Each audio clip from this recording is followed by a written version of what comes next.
கர்த்தருடைய பிள்ளைகள் உங்கள் அனைவரையும் இயேசு கிறிஸ்துவின் நாமத்திலே வாழ்த்துகிறேன். எல்லாரும் எப்படி இருக்கிறீங்க? நல்லா இருக்கிறீங்களா? நாம் இன்றைக்கு ஒரு வசனத்தை தியானிக்கலாம். சங்கீதம் 37 அதிகாரம் 11 வசனம். சாந்த குணமுள்ளவர்கள் பூமியை சுதந்தரித்து மிகுந்த சமாதானத்தினால் மனமகிழ்ச்சியாய் இருப்பார்கள். நாம் இன்று நம்முடைய குணங்கள் எப்படி இருக்க வேண்டும் என்று நாம் பார்க்கலாம். விசேஷமாய் பார்ப்பது நாம் சாந்த குணம் உள்ளவர்களாக இருக்க வேண்டும் என்று நாம் என்னை பார்க்க போகிறோம். வேதம் நமக்கு சொல்லுகிறது, கர்த்தராகிய இயேசு கிறிஸ்து எப்படி இருந்தார்னா, மத்தேயு எழுதின சுவிசேஷ புத்தகத்தில் 11 அதிகாரத்தில் சொல்லப்படுது, நான் சாந்தமும் மனத்தாழ்மையுமா இருக்கிறேன், என்னிடத்தில் கற்றுக்கொள்ளுங்கள் என்று சொல்லுகிறது. இயேசு கிறிஸ்து அநேக முறை அவரை கோவப்படுத்தினாங்க. பரிசேயரும் சதிசேயரு வேதபாரகர் அநேக கேள்விகளை கேட்டும், அவர் ஏதாவது அற்புதங்கள் செய்யும்போது அதில் ஏதாவது ஒரு சொல்லி அவர் அநேக முறை அவரை கோபப்படுத்தினார்கள். ஆனால் எல்லா இடத்திலும் கர்த்தர் இயேசு கிறிஸ்து தன்னுடைய சாந்த குணத்தை வெளிப்படுத்தினார், மனத்தாழ்மையை வெளிப்படுத்தினார். அவர் நம்ம வேதத்தில் படிக்கும்போது பார்த்தோன்னா, ஒரே ஒரு இடத்துல தான் இயேசு கோவப்பட்டார். தேவாலயத்தை கல்லர் குகையாக்கும் போது சாட்டையால் அடித்து கோவப்பட்டார். நம்ம மற்ற எல்லா இடத்திலும் அவரை பற்றி நாம் படிக்கும்போது அவர் சாந்தமும் மனத்தாழ்மையும் உள்ளவராக இருந்தார்.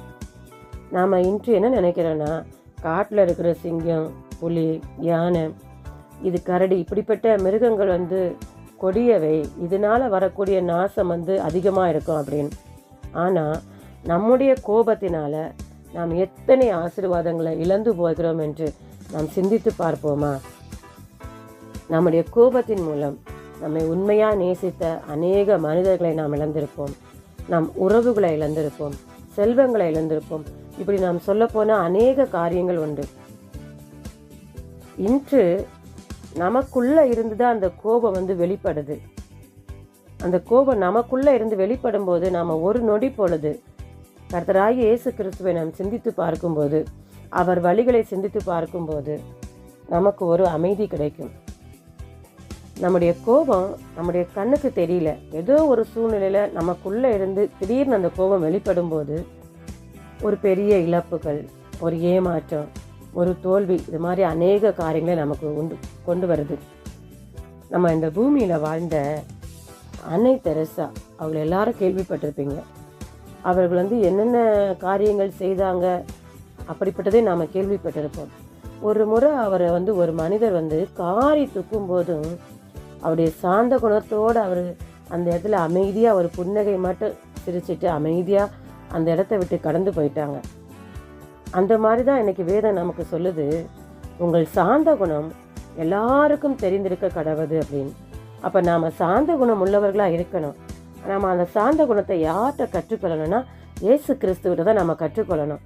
அவர் எல்லா சூழ்நிலையிலும் சாந்தமும் மனத்தாழ்மை உள்ளவருமா இருந்தார். நம்ம அப்படி சாந்தமும் மனத்தாழ்மை உள்ளவராக நம்ம இந்த உலகத்தில் வாழும்போது வேதம் நமக்கு கொடுக்குற ஆசீர்வாதங்கள் என்னென்னா, அநேக ஆசீர்வாதங்களையும் மிகுந்த சமாதானத்தையும் நம்முடைய மன மகிழ்ச்சியையும் நமக்கு நிறைவாய் கொடுக்கும் என்று நமக்கு வசனம் சொல்லுகிறது. நாம் இன்றைக்கு வாசித்த வசனத்தின்படி நம்ம சாந்த குணம் உள்ளவர்களாக இருந்தோன்னா நமக்கு ஆசீர்வாதங்கள் கிடைக்கும். அதாவது பூமியை சுதந்திரத்துக் கொள்ளுன்னு சொல்லுகிறது. பூமியில் சுதந்திரத்துக் கொள்வதுனா நமக்கு அநேக ஆசீர்வாதங்கள் கிடைக்கும், மிகுந்த சமாதானம் கிடைக்கும், அதனால நமக்கு மன மகிழ்ச்சியும் கிடைக்கும்னு சொல்லப்பட்டுகிறது. நாம் சாந்த குணத்தோடு வாழ நம்ம ஒப்பு கொடுப்போமா? நான் இப்போது ஜெபிப்போமா?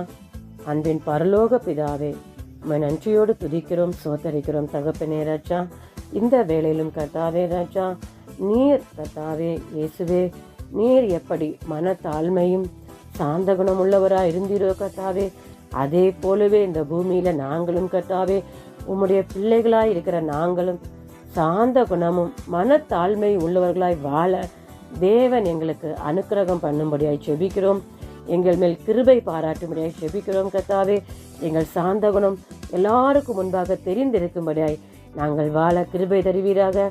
சாந்த குணத்தினால் தகப்பனே நாங்கள் ஆசீர்வாதங்களையும் மிகுந்த சமாதானத்தையும் மன மகிழ்ச்சியும் பெற்றுக்கொள்ள நாங்கள் ஜெபிக்கிறோம் கர்த்தாவே. தேவர் ஒருவரே கர்த்தாவே.